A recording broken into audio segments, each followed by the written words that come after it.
Una parte importante que quiero compartir con ustedes es el contenido de la charla. Vamos a ver rápidamente el objetivo, las prioridades globales, conceptos generales, componentes y funciones prioritarias de la salud pública con la finalidad de poder entender cómo es la vinculación que hay entre la salud pública y la vacunación y finalmente las conclusiones. También quiero comentar que parte del objetivo es revisar y reflexionar junto con ustedes la importancia de la vacunación y su impacto en la salud pública. Y antes de esto, déjenme comentarles que antes de hablar de las prioridades globales, quiero compartir dos cosas con todos ustedes. Uno, en 1997, yo tenía 37 años de edad, fue lanzada una película que llamaba la atención por dos actores que aparentemente nada tenían que ver en el papel protagónico. Dustin Hoffman, que era un reportero, y John Travolta, que era un agente de seguridad. La película se llamó El Cuarto Poder.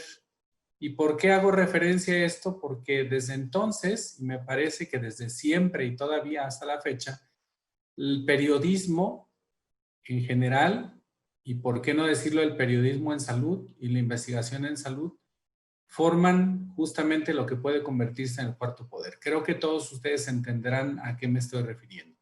Y la otra parte es lo que tiene que ver con que en el periodismo, sea de la índole que sea, se parece bastante a la medicina porque lo más importante es a quién va dirigido el mensaje, y en la medicina lo más importante es lo que hacemos justamente por el paciente.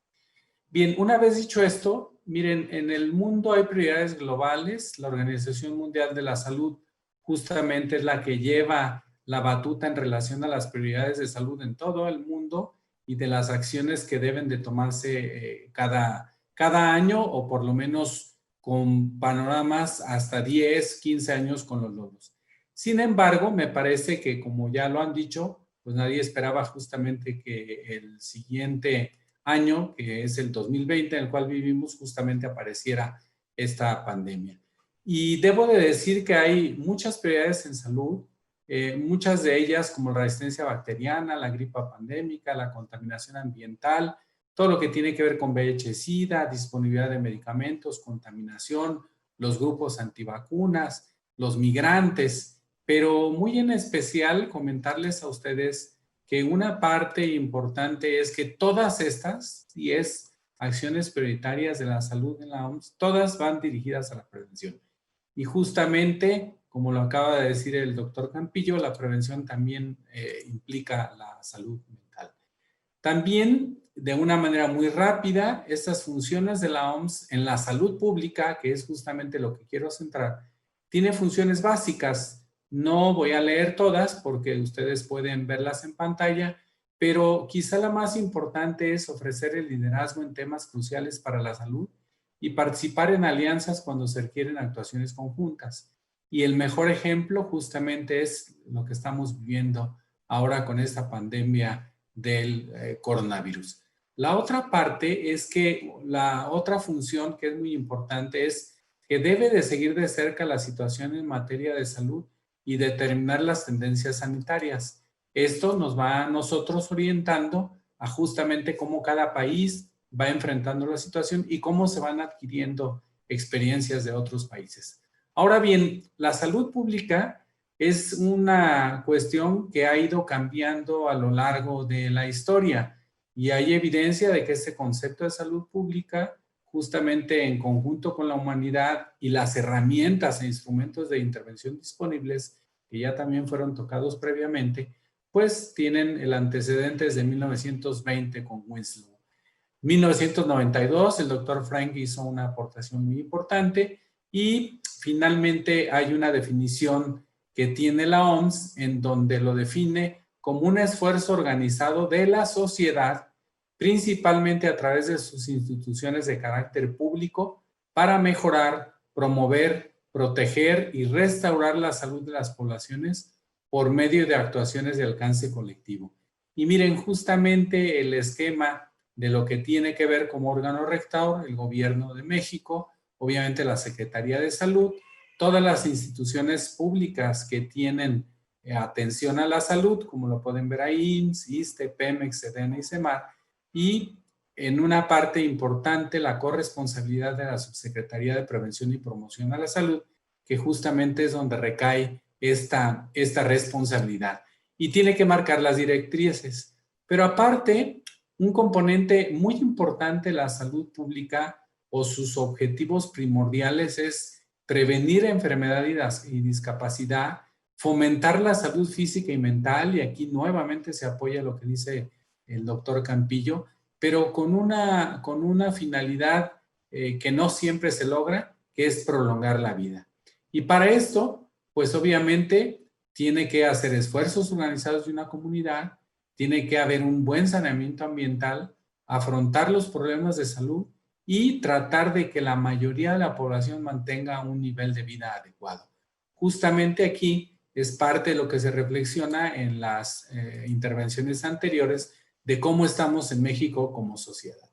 La otra parte es que la salud pública tiene disciplinas que la integran y entre ellas pues está la ingeniería sanitaria, la economía, la biología, todas las ciencias que tienen que ver con la salud, pero también está la ciencia política, la demografía, la antropología, la medicina, la ecología, la estadística y la parte que tiene que ver con administración en salud. Y yo aquí me hago una pregunta y la reflexiono con ustedes. Bien valdría la pena que en una nueva definición dada por la oportunidad que nos está dando esta pandemia y esta epidemia a lo largo del mundo, se debería de incorporar oficialmente el periodismo en salud y el periodismo científico. ¿Por qué?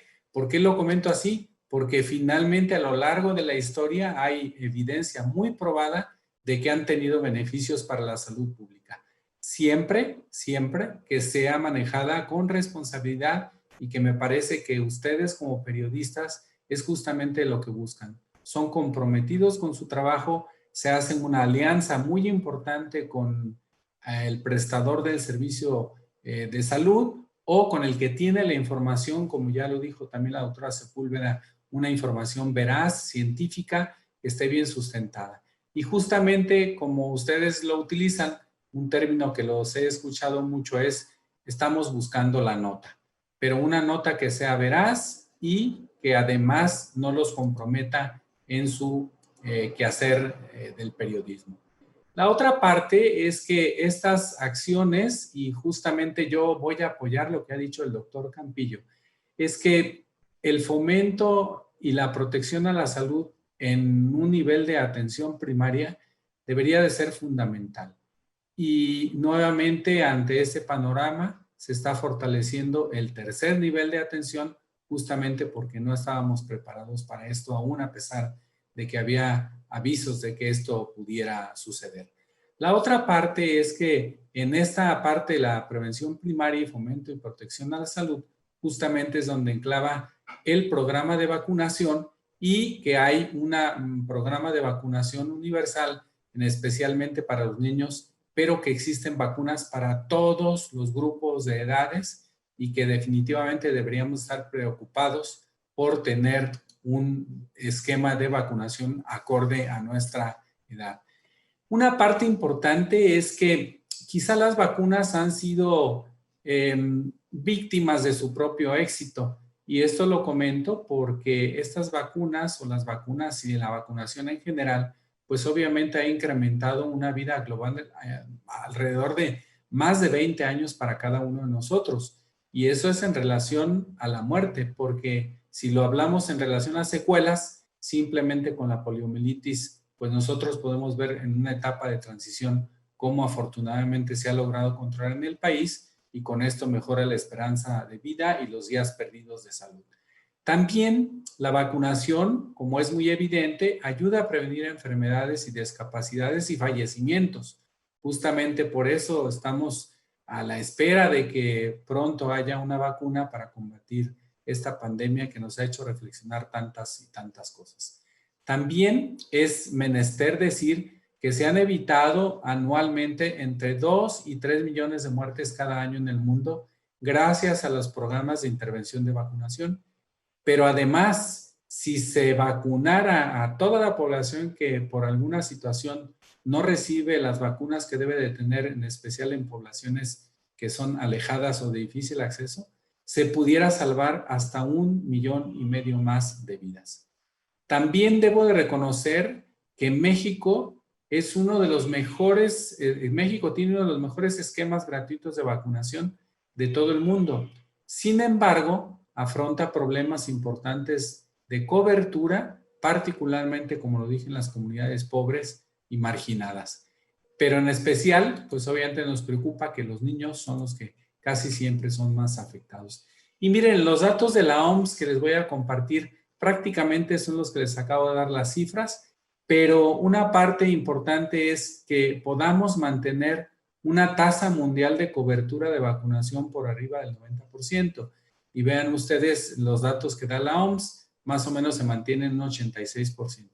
Y en los últimos años no ha habido modificaciones. Obviamente son datos muy halagadores, pero uno esperaría encontrar que con todas las acciones y los programas que hay, se pudiera tener mucho mayor cobertura.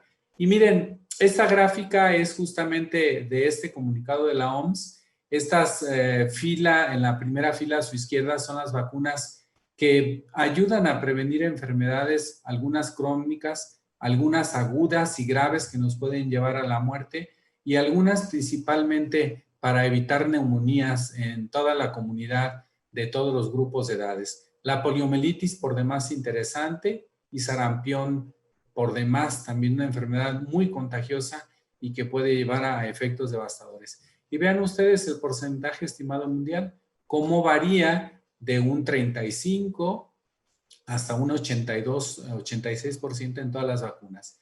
Pero adicionalmente puede haber en todas las vacunas una variación desde un 87 hasta un 23%. Obviamente hay algunas vacunas que tienen que aplicarse una vez, 2 veces, 3 veces. Pero esto es solamente para llevarlos al contexto de la importancia que es los programas de vacunación. Y en el país existe un programa de vacunación universal y jornadas nacionales de salud pública que justamente dependen de la Subsecretaría de Prevención y Promoción de la Salud y tiene algunos órganos ejecutores. Hay un Consejo Nacional de Vacunación, hay una directora general del Centro Nacional para la Salud de la Infancia y la Adolescencia, hay un programa universal que es el que ven ustedes del lado derecho, y aparte en cada estado hay un Consejo Estatal de Vacunación que es el que se encarga, por decirlo así, de vigilar que se lleve a cabo la vacunación. Esta lámina pretende brevemente decirles cuáles son las funciones justamente de este programa universal de vacunación. Y hay que reconocer que se ha logrado poder controlar algunas enfermedades, aunque en este momento en el país tenemos el problema de coronavirus para lo cual no hay vacuna, pero además tenemos problema de sarampión con 175 casos que bajo las acciones rápidas de respuesta afortunadamente se ha podido controlar. Pero a su vez hay algunas otras situaciones epidemiológicas como el dengue e influenza que se avecina que obviamente pueden modificar incluso lo que estamos pasando y que obviamente obliga a que haya modificaciones en los esquemas de vacunación para poder lograr mejores coberturas. Y voy a insistir mucho en algunos estudios que nos hablan de la cobertura de vacunación y la proporción de esquemas incompletos en niños menores de 7 años. Y esto es porque los invito a que vean la primera flecha. Obviamente hay de vacunas importantes como neumococo, vacuna pentavalente o hexavalente, rotavirus, sarampión, rubiola y paperas, pero vean ustedes porcentajes muy altos en algunas aplicación de vacunas, pero cuando vemos el porcentaje de aplicación de esquema completo en menores de 1 año es del 51.7%. Cuando nos vamos a otro grupo de edad, vemos que si acaso alcanza el 53.9%. Esto se hace con estudios con comprobante de vacunación de las personas que dicen que han llevado a vacunar. Y cuando nos vamos a 36 meses, pues vemos que no hay gran variabilidad, se encuentra entre el 52 y el 70%. Esto es de llamar la atención porque finalmente sí queremos seguir previniendo enfermedades, tenemos que tener buenas coberturas de vacunación para las enfermedades justamente prevenibles por vacunación.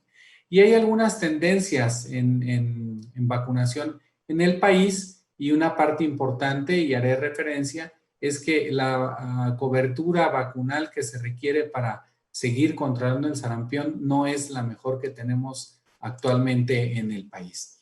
También debo de reconocer que hay algunos otros esfuerzos articulados de una manera muy importante, queriendo coadyuvar a poder tener un mejor control sobre los esquemas de vacunación y el registro de esquemas de vacunación en el país, en conjunto con autoridades de la propia Secretaría de Salud y la Fundación Carlos Slim, a través del Instituto Carlos Slim de la Salud, justamente en sus modelos de innovación, tiene una cartilla digital.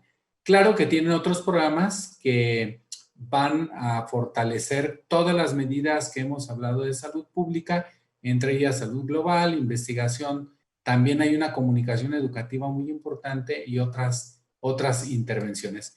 Pero debo de destacar en especial de esta aplicación, que incluso basta tener el teléfono celular o una computadora para poder bajar esta aplicación que se llama Vacunación, en donde a través de esfuerzos muy importantes en los últimos años se tienen registrados cerca de 2 millones de niños y niñas menores de 5 años de edad. Y esto es con la finalidad de monitorear 3.599 unidades de salud, 7.039 vacunadores, con la finalidad de ver qué grado de avance lleva la vacunación. Pero no solo esto, vean ustedes lo sorprendente. Se cuenta con información detallada de cuándo, cómo, dónde, si tuvo alguna reacción adversa el paciente a la vacunación, de 17.400.000 dosis. Esto, si se logra seguir avanzando, esperemos pronto sea una cartilla digital y que todo el mundo pueda tener el registro justamente de lo que se hace con los pacientes, o uno poder acceder a la plataforma y poder consultar cómo está en su esquema de vacunación este paciente, con la finalidad de saber a qué es lo que se va a enfrentar en la atención de este paciente con algunas enfermedades. Y miren, hay otro tema que me parece por demás interesante y que está involucrado tanto en la importancia de las acciones de la salud pública como en la importancia de la vacunación. Y esto le llamamos nosotros oportunidades perdidas. Las oportunidades perdidas son de origen multifactorial. Algunas son atribuibles a los servicios de salud de inmunizaciones, y pongo el ejemplo: si alguien acude a vacunarse el día domingo a un centro de salud, pues lo más probable es que no va a tener un horario disponible. O si va un día de la semana que está de vacaciones la persona que administra las vacunas y no hubo quien lo supliera, pues obviamente tenemos dificultades para poder lograr esta oportunidad de vacunación. También hay causas atribuibles a los conocimientos, actitudes y prácticas del personal de salud. En algunas ocasiones dejamos a desear mucho de cómo atendemos al paciente, la información que le damos del beneficio de las vacunas, o simplemente tuvimos un mal día y por ninguna razón lo debería de pagar el paciente, pero lo tratamos mal y simplemente no le quedan ganas de volver. O tenemos una información deficiente de la vacuna, de los efectos que puede tener, y si damos un mensaje diferente a la población, va a tener desconfianza. También hay causas atribuibles al conocimiento, actitudes de la familia o encargado de los niños. Y aquí yo quiero destacar el papel de ustedes justamente como comunicadores. Los comunicadores, la información científica se da a través de varios canales de comunicación e incide mucho en cómo percibe la persona la seguridad de la vacuna. Si bien es cierto, le creen al médico, una parte importante es lo que leen, lo que ven, lo que escuchan. Y en esto incide mucho lo que han escuchado de mitos, leyendas urbanas, lo que ven en redes sociales, que lamentablemente no siempre es la verdad, y que en redes sociales tiene un papel muy importante los grupos antivacunas, difundiendo mucha información que no siempre es verdadera y difundiendo algunos efectos colaterales como un peligro que se tiene de las vacunas. Entonces, aquí una parte importante es justamente los medios de comunicación y de información en el que siempre se tiene que buscar que sea una información veraz y actualizada. Y claro, ¿por qué no decirlo? Si hay dudas con alguna vacuna, pues poder acercarse con quien sea el experto en esa vacuna y que nos pueda decir qué es lo que pasa. Yo recuerdo en la epidemia de influenza, normalmente para que salga una vacuna tarda un proceso un poquito largo, y yo recuerdo que en el 2009, en menos de 6 meses, ya había vacunas disponibles. Y todo el mundo decía, ¿y por qué tan rápido? ¿Sirve realmente esa vacuna? ¿Será efectiva? Y bueno, influenza se cuece aparte porque todavía es una de las vacunas que hay muchos mitos, hay muchas no verdades en relación a los efectos colaterales que puede tener.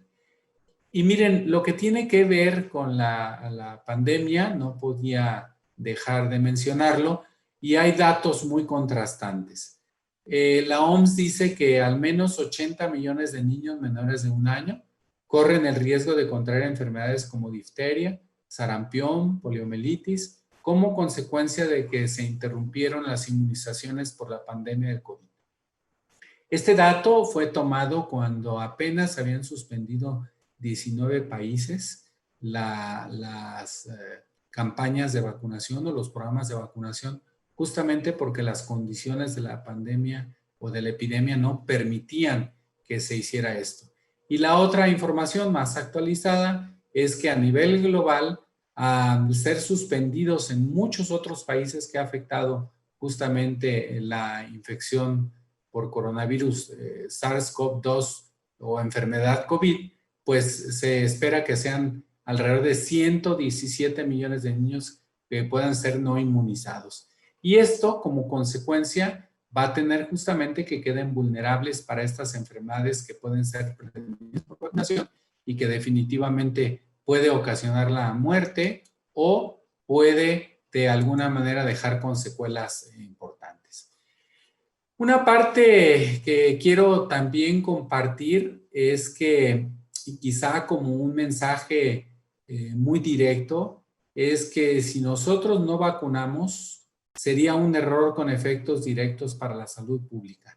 ¿Y por qué dimensionarlo así? Porque ante el contagio de cualquier enfermedad que sea prevenida por vacunación, hay riesgo de incapacidad o muerte. Y si esto lo dimensionamos a enfermedades que no hay vacunas todavía o que están por salir o que están en experimentación, pues obviamente el contagio puede ser fatal para cualquiera de nosotros. La otra parte es que vamos a condicionar y se va a condicionar que emerjan enfermedades ya controladas en algunos países. En algunos países poliomielitis no está controlada, en México sí lo está. Y sarampión, el mejor ejemplo puede ser México. Durante aproximadamente 1 año hubo desabasto de vacuna, no hubo una buena distribución, no hubo una buena aplicación, un buen seguimiento, y aparecieron casos de sarampión autóctonos en el país. Esto se ha logrado controlar gracias a la intervención que ha tenido la propia Secretaría, y hasta el momento tenemos solamente 172 casos, pero son autóctonos. Si no se hace un cerco sanitario adecuado, si no se hacen las acciones de salud pública, justamente esto pudiera representar un grave problema. Y la otra parte es que al no vacunarse, uno al enfermarse puede contagiar a otras personas. Y esto es justamente lo que estamos viviendo con esta enfermedad que provoca SARS-CoV-2, aunque no vacuna, esperamos pronto la tengamos. Pero fíjense cómo nos ha llevado a determinantes de movilidad social importante a declarar en algunas zonas de alto contagio. De recordar que hace un par de 2, 3, 4 semanas, toda la República Mexicana estaba en color rojo, ha cambiado los colores, pero aún en algunas ciudades como la Ciudad de México hay zonas de alto contagio e indican que no necesariamente si tenemos que acercarnos a esa zona evitamos hacerlo. Y creo la parte importante es pedir a ustedes, medios de comunicación, que ejercen el periodismo con responsabilidad, que buscan la nota, valga la expresión, es hacer mucho énfasis que las vacunas sí funcionan, son seguras, son efectivas. Como ya lo mencioné, se evitan más de 2 millones de muertes al año en todo el mundo.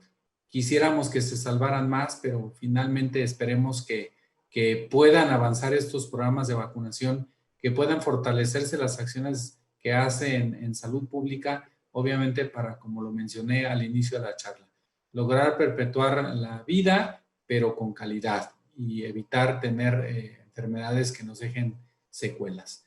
También, por otra parte, y quiero llevar a conclusiones, pero antes de leer las conclusiones, me gustaría reflexionar, porque en todas las salas ha habido un punto de reflexión muy importante.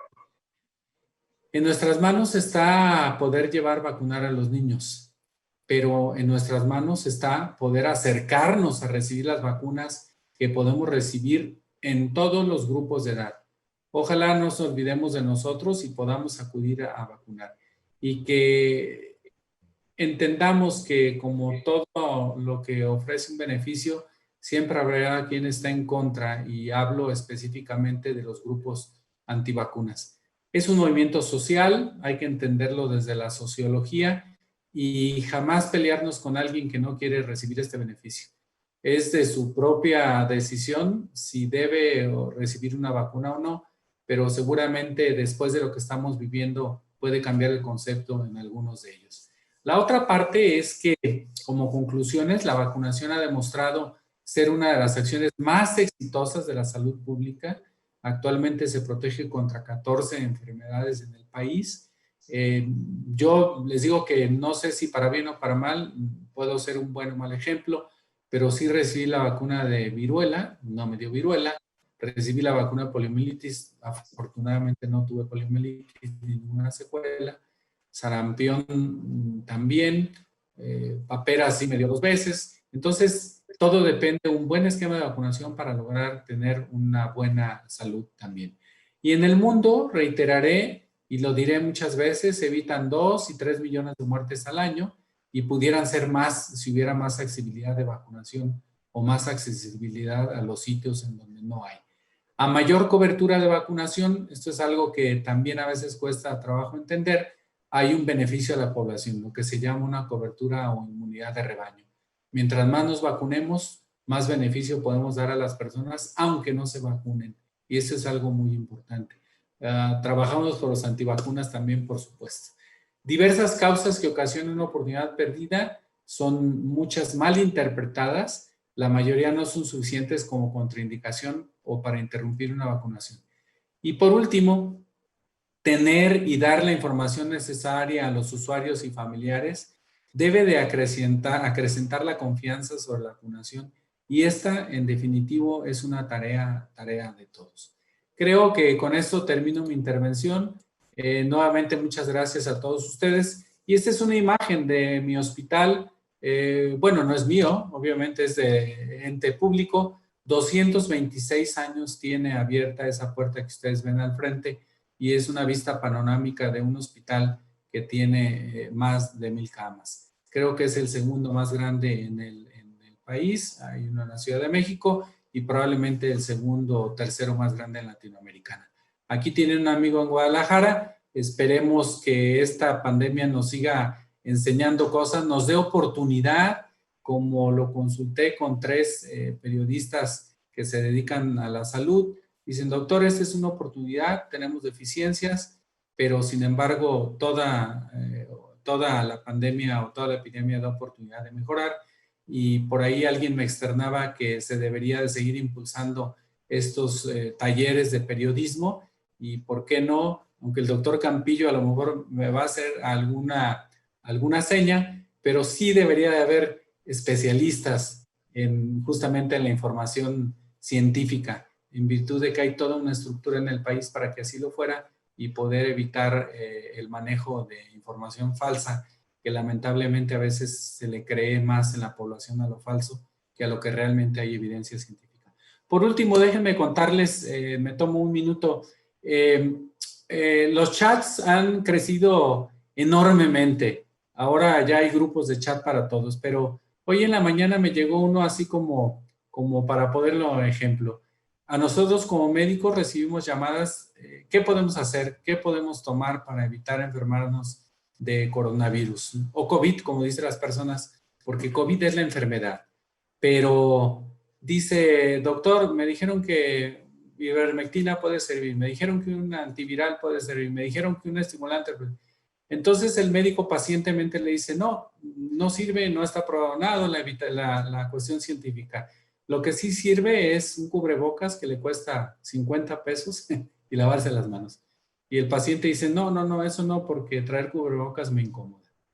A ese grado a veces podemos estar de cómo entender esta pandemia, esta epidemia, pero tenemos mucho por hacer en nuestras manos y con la información que seguramente emerge de cada uno de ustedes, seguramente podemos hacer más por el país y, como dicen, seguir adelante. Muchas gracias. Muchísimas gracias, doctor Luébanos. Antonio, gracias por esta extraordinaria conferencia también. Y bueno, pues hay varias preguntas y empiezo principalmente, bueno, pues por las que llegan al doctor Luébanos. Hay una particular que me llamó la atención y dice que es verdad que algunas vacunas como la de la fiebre amarilla u otras con coadyuvantes o con organismos vivos pueden ser contradictorias en ciertas personas con trastornos autoinmunes o con inmunodeficiencias congénitas. Si es así, las vacunas contra el COVID, a los planes de vacunación vigentes, ¿está tomando en cuenta a este tipo de población particular? Antonio. Sí, bueno, les comento que en este momento no hay vacuna disponible, están en experimentación. Ignoro cuáles van a ser las indicaciones, mejor dicho, cuáles van a ser las precauciones y las contraindicaciones que tengan, pero todas las vacunas tienen lo que se llama una información para prescribir y que las dictamina justamente el fabricante en base a la experiencia de lo que tienen en sus componentes. Seguramente habrá algunas indicaciones y algunas contraindicaciones para vacuna de coronavirus. No lo sé, lo ignoro, pero seguramente en breve lo sabremos. Más adelante va a haber una conferencia con el doctor Alejandro Cané. Seguramente él puede ampliar esta información, pero estoy seguro que al igual que todas las vacunas van a tener indicaciones muy precisas y no estoy seguro si pueda ser en especial, por ejemplo, ahorita para todos los grupos de edad. Como no ha afectado tanto a los niños o aparentemente no nos ha afectado, seguramente el punto de inflexión para esta vacuna será en niños mayores de 9 o 10 años de edad. Y seguramente habrá restricciones para algún tipo de pacientes. Doctor, también te preguntan que si por causa de este tema de la pandemia del COVID-19 ha bajado el nivel de vacunación en la población en general por miedo a llevar a los niños a que se vacunen. ¿Cuál sería tu recomendación y cuáles son tus observaciones al respecto? Por supuesto que ha bajado. Esto es como consecuencia de algunas medidas de confinamiento. Lo segundo es por la reconversión de algunos hospitales en donde se atienden pacientes exclusivamente con COVID y que tenían programas de vacunación. Y obviamente, como lo dijeron atinadamente, uno de los componentes del temor paraliza y en algunas ocasiones justamente se ha olvidado el actualizar los esquemas de vacunación. Los resultados contundentes seguramente los tendremos a finales del año y solamente quiero compartirles que en el 2009 hay un estudio muy interesante que hicieron en Tamaulipas. La gente evitó ir a lugares concurridos, se puso cubrebocas en cierto porcentaje, pero el último porcentaje y el último dato que nos da es vacunarse. Solamente el 6% acudió a vacunarse. Entonces, seguramente aquí va a haber datos y estoy seguro que van a caer los datos y esperemos no tengan una repercusión justamente en que aparezcan nuevas enfermedades que ya estaban ciertamente controladas.